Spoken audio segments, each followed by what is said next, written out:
Bismillahirrahmanirrahim. Assalamualaikum warahmatullahi wabarakatuh.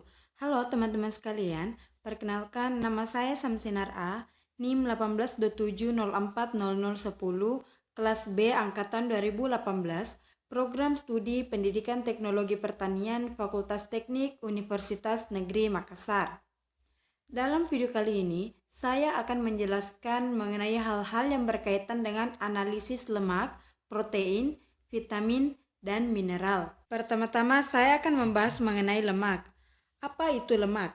Lemak dan minyak adalah salah satu kelompok yang termasuk golongan lipida, yaitu senyawa organik yang mempunyai satu sifat yang khas, yaitu tidak larut dalam air, tetapi larut dalam pelarut organik misalnya seperti ether, benzen, kloroform, dan lain-lain. Lemak dan minyak merupakan sumber energi yang paling efektif dibandingkan dengan protein dan karbohidrat.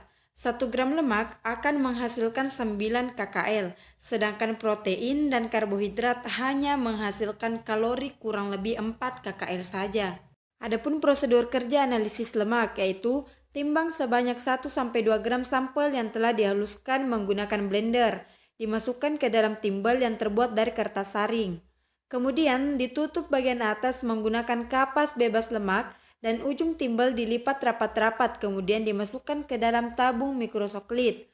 Hubungkan ujung bawah tabung mikrosoklit dengan labu lemak yang sudah dikeringkan dan diketahui bobotnya. Kemudian hubungkan bagian atas ekstraktor mikrosoklit dengan pendingin balik yang sudah diringkai di atas waterbed.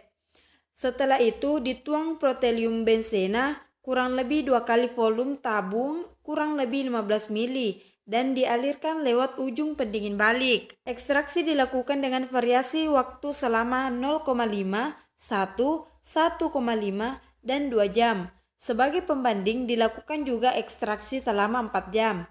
Diambil labu yang sudah berisi ekstrak lemak kemudian dikeringkan ke dalam oven pada suhu 105 derajat Celcius. Didinginkan dalam eksikator kemudian ditimbang sampai memperoleh bobot konstan C gram. Kadar lemak dihitung dengan rumus, yaitu kadar lemak sama dengan C dikurang B per A dikali 100%. Protein. Protein merupakan sumber asam amino yang terdiri dari unsur C, H, O, dan N. Protein berfungsi sebagai zat pembangun jaringan-jaringan baru, pengatur proses metabolisme tubuh, dan sebagai bahan bakar apabila keperluan energi tubuh tidak terpenuhi oleh lemak dan karbohidrat. Menurut Winarno pada tahun 1986, protein tersusun dari berbagai asam amino yang masing-masing dihubungkan dengan ikatan peptida. Peptida adalah jenis ikatan kovalen yang menghubungkan suatu gugus karboksil satu asam amino dengan gugus amino asam amino lainnya sehingga terbentuk suatu polimer asam amino. Analisis protein umumnya bertujuan untuk mengukur kadar protein dalam bahan makanan. Analisis protein dapat dilakukan antara lain dengan metode Kitjal, Lowry, Biuret, Fredford, turbidimetri, dan titrasiformol.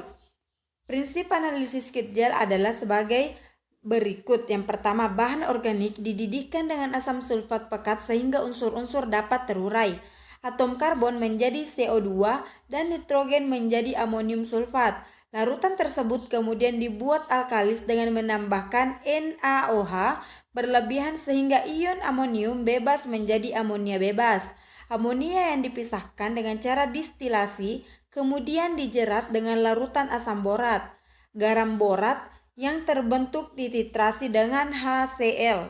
Vitamin adalah nutrisi tambahan yang diperlukan bagi tubuh untuk bisa menunjang kinerja tubuh. Umumnya, vitamin berasal dari makanan dan buah-buahan yang bersifat organik. Tubuh manusia membutuhkan vitamin. Hal ini dikarenakan tubuh manusia mungkin saja kurang dalam produksi vitamin yang dibutuhkan tersebut. Seperti contohnya ketika kita sedang berjemur di pagi hari, sinar matahari pagi membantu produksi vitamin D pada tubuh kita. Jenis-jenis vitamin. Yang pertama yaitu vitamin A. Manfaat vitamin A adalah menunjang pertumbuhan dan perkembangan sel. Yang kedua vitamin D. Manfaat vitamin D penting untuk membantu penyerapan kalsium serta menunjang kesehatan tulang dan gigi. Yang ketiga vitamin E. Vitamin E baik untuk melindungi asam lemak, memelihara otot dan sel darah merah, serta antioksidan untuk mengontrol radikal bebas. Yang keempat, vitamin K. Vitamin K adalah mikronutrien penting untuk membantu proses pembekuan darah. Yang kelima, vitamin C. Vitamin C adalah salah satu vitamin penting untuk imun tubuh yang kuat. Yang keenam, vitamin B1. Tiamin atau vitamin B1 penting untuk menjaga metabolisme agar tetap sehat, melancarkan pencernaan, sampai menunjang fungsi saraf. Yang ketujuh, vitamin B. Riboflavin atau vitamin B sangat penting untuk menjaga metabolisme energi, menunjang penglihatan, sampai kesehatan kulit. Yang kedelapan, vitamin B3. Niacin atau vitamin B3 penting untuk membantu metabolisme energi, menunjang pertumbuhan, sampai menurunkan kolesterol tinggi. Yang kesembilan, vitamin B5. Asam pontenat atau vitamin B5 adalah zat gizi yang membantu metabolisme energi dan menjaga kadar gula darah. Yang ke-10, vitamin B6. Manfaat vitamin B6 diantaranya untuk meningkatkan metabolisme, menjaga fungsi saraf, dan menyintesis sel darah merah. 11, vitamin B7. Biotin atau vitamin B7 adalah vitamin penting untuk menjaga kesehatan metabolisme tubuh. Yang ke-12, vitamin B9. Asam folat atau vitamin B9 adalah vitamin yang sangat penting bagi ibu hamil. Vitamin B9 berguna untuk membuat DNA, RNA, sel darah merah, dan mencegah bayi lahir cacat. Yang ke-13 yaitu vitamin B12. Manfaat vitamin 12 yang utama adalah membantu produksi sel darah merah, DNA, RNA, dan menjaga kesehatan darah. Kemudian mineral. Mineral merupakan bagian dari tubuh dan memegang peranan penting dalam pemeliharaan fungsi tubuh, baik pada tingkat sel, jaringan, organ, maupun fungsi tubuh secara berlainan. Terlalu sedikit atau terlalu banyak mengkonsumsi mineral tertentu dapat menyebabkan gangguan gizi. Mineral digolongkan ke dalam mineral makro dan mineral mikro. Mineral makro adalah mineral yang dibutuhkan tubuh dalam jumlah lebih dari 100 magnesium sehari, sedangkan mineral mikro dibutuhkan kurang dari 100 magnesium sehari. Yang termasuk mineral makro antara lain natrium, klorida, kalium, kalsium, fosfor, dan magnesium.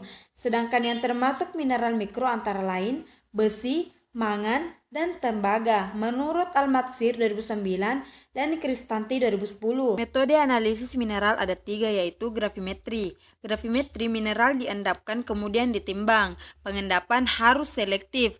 Contoh, penentuan Ca atau Ca oksalat. Yang kedua metode volumetri yaitu titrasi kompleksometri, titrasi reduksi oksidasi, dan titrasi presipitasi. Yang ketiga metode kolorimetri yaitu berdasarkan reaksi pembentukan warna yang dapat menyerap atau meneruskan sinar pada panjang gelombang tertentu. Contoh spektrofotometri, flamefotometer, dan AAS. Itulah tadi sedikit penjelasan dari saya mengenai analisis mineral, protein, vitamin, dan lemak. Semoga dapat dipahami. Sekian dan terima kasih. Assalamualaikum warahmatullahi wabarakatuh.